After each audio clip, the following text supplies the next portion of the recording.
Hello guys, स्वागत है आपका एक बार फिर से साईफाई ग्राम के एक नए एपिसोड में। आज के वीडियो में हम बात करने वाले हैं इंडिया के बारे में और इंडिया के डिफेंस सिस्टम के बारे में कि इंडिया इतने ज़्यादा आधुनिक नए हथियार क्यों खरीद रहा है। क्या रीज़न है इंडिया का इतना सारे हथियार खरीदने के पीछे। इंडिया जो है अमेरिका, फ्रांस, रशिया, इसराइल जैसे आधुनिक देशों से बहुत सारे नए नए हथियार खरीद रहा है। और क्या एकदम से इतना चेंज हो गया इंडिया की डिफेंस पॉलिसी के अंदर जो उसको इतने सारे बड़े लेवल पर हथियार खरीदे जाने पड़ रहे हैं। इतने बड़े लेवल पर इंडिया के बाहर से हथियारों का इंपोर्ट भी करना पड़ रहा है, प्लस साथ के साथ उससे ज़्यादा बड़े लेवल पे इंडिया सेल्फ सफिशिएंट होकर के अपने घर के अंदर खुद से अपने हथियार क्यों बना रहा है और टेक्नोलॉजी बाहर से क्यों ले रहा है। तो आज के वीडियो में हम इसी बारे में बात करने वाले हैं। और अगर आपको वीडियो पसंद आती है तो वीडियो को लाइक, शेयर और सब्सक्राइब करना बिल्कुल ना भूलें और वो बेल आइकन बिल्कुल दबा लें ताकि आपको तुरंत हमारे नए वीडियोस का अपडेट साथ के साथ मिल जाए। कल ही के दिन 8 दिसंबर 2021 में इंडिया ने अपने बहुत बड़े और इंडिया के पहले CDS बिपिन रावत जी को खो दिया है और हम उनकी आत्मा की शांति के लिए प्रार्थना करते हैं। और इंडिया का एक बहुत बड़ा लॉस है। पर ये जो इंडिया इतने बड़े लेवल पे डिफेंसिव होकर के इतने सारे आर्म्स की जो डील कर रहा है, ये जो देन है इंडिया को, ये CDS बिपिन रावत जी की ही देन है, जिसके अंदर उन्होंने बहुत बड़े बड़े पैक्ट साइन करे हैं। इसकी बारे में आज हम बात करने वाले हैं और मैं पूरी एक लिस्ट के बारे में आपको बताने वाला हूं जिसमें इंडिया ने पिछले एक साल के अंदर जितने भी नए नए हथियारों का टाई अप किसी भी कंट्री के साथ किया है, आज हम उसी बारे में बात करने वाले हैं। और आखिर में जाते हुए हम आपको बताएंगे कि इसका क्या रीज़न है कि इंडिया इतने बड़े लेवल पर जो हथियार खरीद रहा है। क्या इसका रीज़न पाकिस्तान है, क्या इसका रीज़न अरब्स है, क्या इसका रीज़न चाइना है, या फिर क्या इसका रीज़न साउथ चाइना सी है, या फिर इसका रीज़न अमेरिका है। आज हम इस बारे में विस्तार से आपको बताने वाले हैं।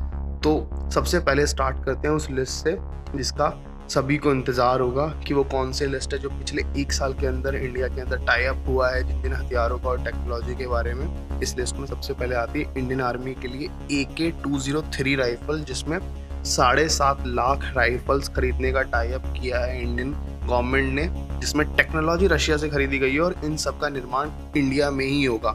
7.5 लाख राइफल जो है मेजरली जो दी जा रही हैं ये इंडियन आर्मी को दी जाएंगी।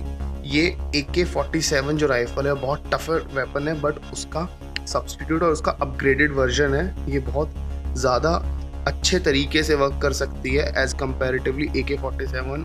रशिया अभी फ़िलहाल अपने कंट्री में मेजर लेवल पे यही यूज़ कर रहा है और इंडिया पहले इंसास और AK-47 को यूज़ किया करती थी, तो उसको रिटायर करके वो अपनी आर्मी को AK-203 देगी। और जो दूसरा वेपन है वो है अर्जुन मार्क 1A टैंक।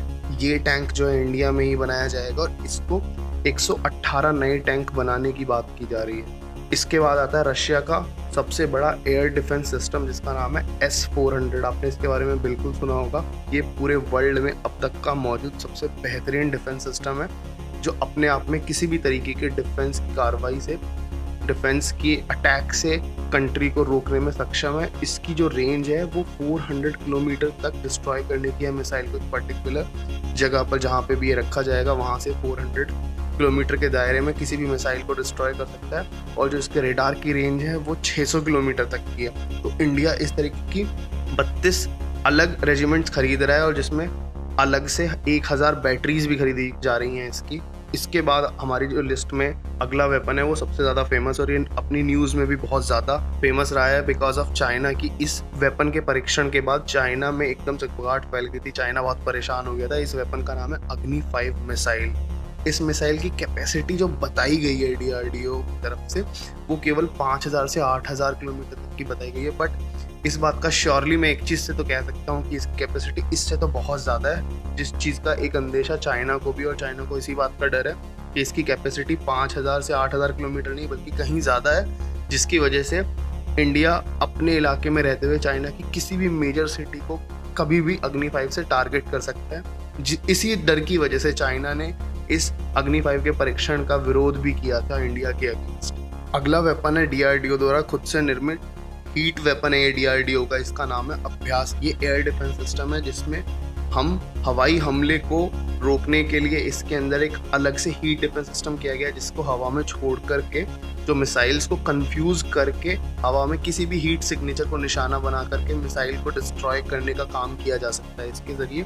ये बहुत बेहतरीन इंडिया में निर्मित खुद का, हमारे इंडिया का खुद का एक बहुत बेहतरीन एयर डिफेंस सिस्टम है। और अगली वेपन है आकाश मिसाइल का अपग्रेडेड वर्जन है ये, और इसका नाम है आकाश प्राइम मिसाइल। ये आकाश मिसाइल जो पुरानी वाली है उसका आधुनिक वर्जन है, और इसके अंदर अलग अलग तरीके की रेंज को इन्हांस किया गया है, अलग अलग तरीके के मटेरियल्स को डाला गया है जिससे ये और ज़्यादा डेडली बनाती है इसको। हमारी लिस्ट में जो अगला वेपन है वो है AK-103 राइफल। ये भी रशिया से इंपोर्ट की जाने वाली टेक्नोलॉजी के ज़रिए ही बनाई जाएगी और इसको भी इंडिया में ही बनाया जाएगा। इस तरीके की राइफल्स को मोस्टली नेवी और एयरफोर्स को दिया जाएगा। ये भी अभी तक जो एयरफोर्स और नेवी जो राइफल्स यूज़ करती आ रही हैं उसका अपग्रेडेड वर्जन है। इसको इंडिया में ही प्रिपेयर किया जाएगा और रशिया के अंदर भी इसको नेवी और एयरफोर्स ही यूज़ करती है। Next weapon is Akash NG missile. ये आकाश प्राइम मिसाइल का और भी ज़्यादा अपग्रेडेड वर्जन है, पर ये जो मिसाइल है ये स्पेसिफिकली आपको नेवी और एयरफोर्स के लिए दी गई है। मेजरली ये नेवी यूज़ करेगी।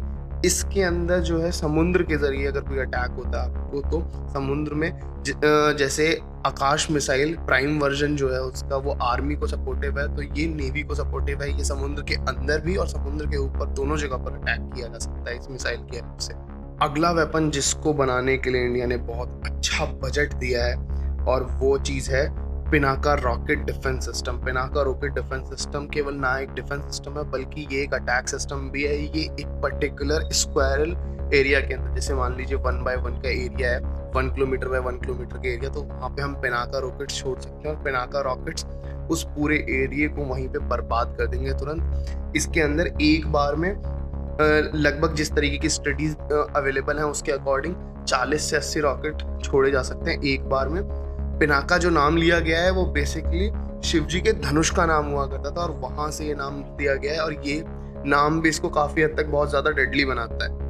इस लिस्ट में हमारा नेक्स्ट वेपन है BDL द्वारा निर्मित रॉकेट्स। BDL जो है वो भारत डायनेमिक लिमिटेड एक कंपनी है और ये इंडियन कंपनी है।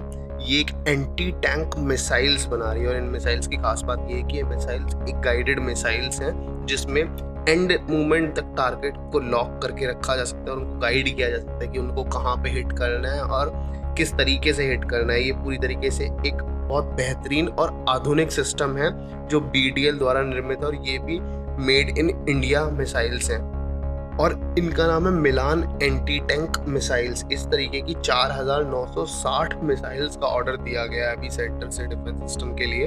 हमारी लिस्ट में अगला जो नाम है वो अपने आप को कई बार कई क्षणों पे प्रूव कर चुका है कि वो बहुत ही ज़्यादा लीथल वेपन है। इसका नाम है तेजस एयरक्राफ्ट। ये हमारी इंडियन एयरफोर्स का one of the most major aircraft में से एक है और इसी तरीके के 83 नए एयरक्राफ्ट का ऑर्डर इंडियन गवर्नमेंट ने हमारी एसोसिएट कंपनीज को दिया है जो इंडिया में ही इस तरीके के एयरक्राफ्ट को मैन्युफैक्चर करने जा रही हैं, जिससे हमारे एयरफोर्स की पावर बहुत ज़्यादा बढ़ जाएगी। और इस लिस्ट में अगला जो नाम है वो है इजरायली स्पाई बॉम्ब्स का। इजरायली स्पाई बॉम्ब्स एक तरीके के गाइडेड बॉम्ब्स हैं जो एयर ड्रॉपेबल अनगाइडेड बॉम्ब्स हैं जो प्रिसीजन गाइडेड बॉम्ब्स भी हैं और इस तरीके के बॉम्ब्स ज़्यादातर यूज़ किए जाते हैं एयर टू सरफेस मिसाइल्स के अंदर इंस्टॉलेशन के लिए और ये बहुत ज़्यादा कारगर सिद्ध हो चुके हैं क्योंकि इजराइल इनका उपयोग करता आता रहा है पैलेस्टीनियन इन्वेडर्स के अगेंस्ट।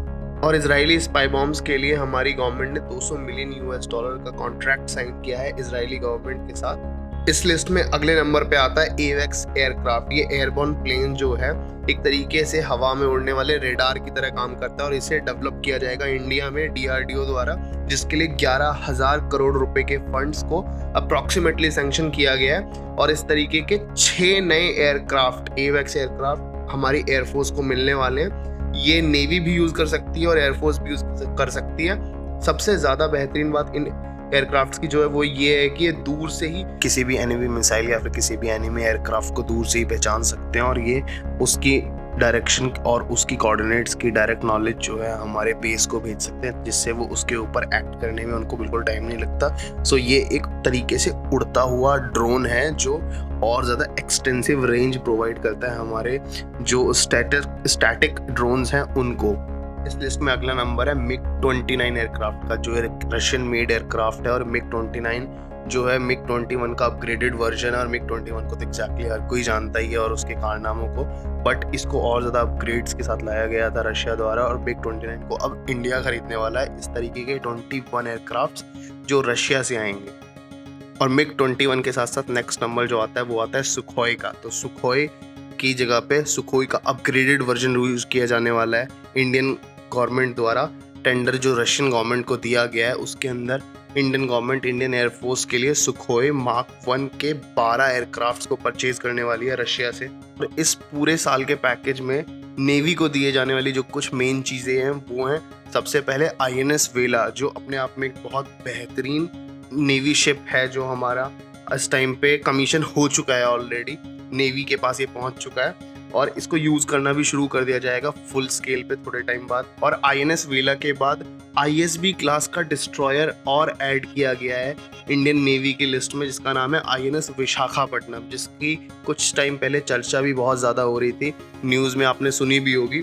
INS विशाखापट्टनम जो कमीशन किया गया है वो ISB क्लास का डिस्ट्रॉयर है। और ISB क्लास के डिस्ट्रॉयर होने का मतलब ये है कि ये बहुत ही ज़्यादा खतरनाक डिस्ट्रॉयर है, जो नीचे जाने वाली किसी भी समुद्र के नीचे से जाने वाली किसी भी सबमरीन को मार के गिराने में सक्षम है। और इसके अलावा इंडियन नेवी फ्राइगेट तुशील, जिसको P1135.16 क्लास के नाम से भी जाना जाता है, एक शिपयार्ड, ये रशिया की हेल्प से बना हुआ शिपयार्ड है। ये अपनी स्टील कैटेगरी के लिए बहुत ज़्यादा फेमस है, इसको भी नेवी में शामिल किया जा चुका है। और इसके बाद डिफेंस को देखते हुए नेवी को नेवल एंटी ड्रोन सिस्टम भी दिया जाने वाला है, जो DRDO ही तैयार कर रहा है इंडिया के अंदर, जो अपने आप में Indian made first ever naval drone system होगा, जो बहुत ही ज़्यादा हाई लेवरेज पे काम करने वाला है। और इसके बाद आता है नंबर सबमरीन्स का। तो इंडिया अपने 50,000 करोड़ के बजट के अंदर डीजल इलेक्ट्रिक सबमरीन्स प्रिपेयर करने वाली है इंडिया के अंदर ही, जिसे इंडियन कंपनीज ही डिज़ाइन करने वाली हैं और बनाने वाली भी हैं। इस तरीके की 6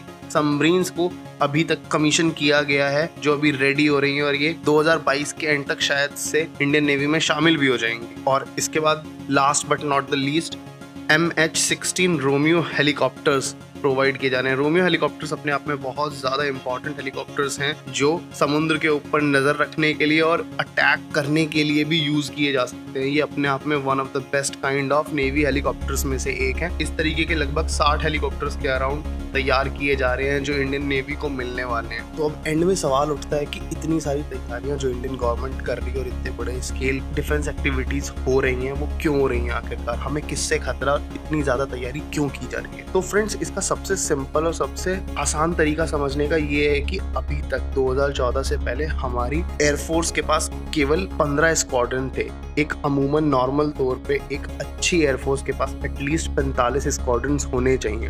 वहाँ तक पहुँचने में हमें अभी भी बहुत टाइम लगेगा, अब जाकर के हमारे पास 30 ही हो पाए हैं अभी तक भी, लेकिन 45 कंप्लीट करने में थोड़ा सा टाइम और लगेगा। पर ये तैयारियाँ क्यों इम्पोर्टेंट हैं? ये तैयारियाँ हमारे लिए इसलिए इम्पोर्टेंट हैं क्योंकि हम एक तरफ तो पाकिस्तान से घिरे हुए हैं, एक तरफ हम चाइना से घिरे हुए हैं, और उसके बाद समुद्र का रास्ता आता है। समुद्र के रास्ते भी चाइना अब काफ़ी ज़्यादा हद तक कब्जा करने की सोच रहा है। साउथ चाइना सी के बाद उसका टारगेट है कि वो इंडिया को घेर रहा है, क्योंकि उसने श्रीलंका का पोर्ट एक्वायर कर लिया है 99 साल की लीज के लिए।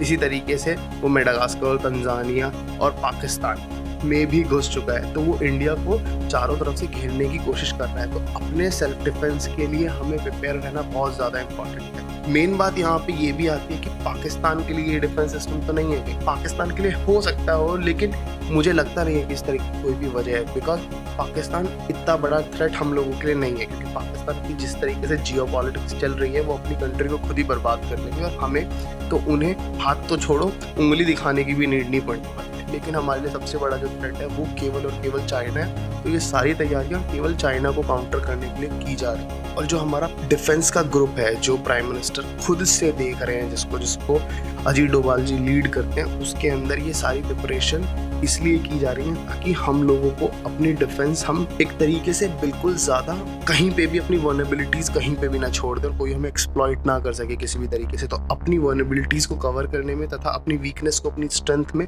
चेंज करने के लिए ये सारे जितने भी चेंजेस हो रहे हैं, जितनी भी चीज़ें खरीदी जा रही हैं, बहुत ज़्यादा एसेंशियल हैं। क्योंकि इंडिया एक ग्रोइंग नेशन है और अभी इंडिया के बहुत ज़्यादा कंपैटिटर्स आ रहे हैं, और जब कंपैटिटर्स आते हैं तो लोग जेलेसी भी आती है और लोगों का काम छूटना शुरू होता है। जब जैसे चाइना के हमने बहुत सारे प्रोजेक्ट्स एक्वायर कर लिए, जो काम चाइना के पास थे वो हमारे पास है। उन सब चीज़ों से निपटने के लिए चाइना में भी हम लोगों से चिढ़ा हुआ रहता ही है, वैसे भी चाइना इंडिया के अगेंस्ट रहता ही है। तो उसको देखते हुए हमें ये सारी चीज़ें करनी बहुत ज़्यादा इंपॉर्टेंट, और मेजरली ये जितनी भी तैयारियाँ हो रही हैं, मेजरली ये सारी चाइना के लिए ही की जा रही हैं। तो होप आपको ये वीडियो पसंद आई होगी, और आपको वीडियो पसंद आई है तो लाइक शेयर और सब्सक्राइब करना बिल्कुल ना भूलें। और थैंक्स फॉर वॉचिंग।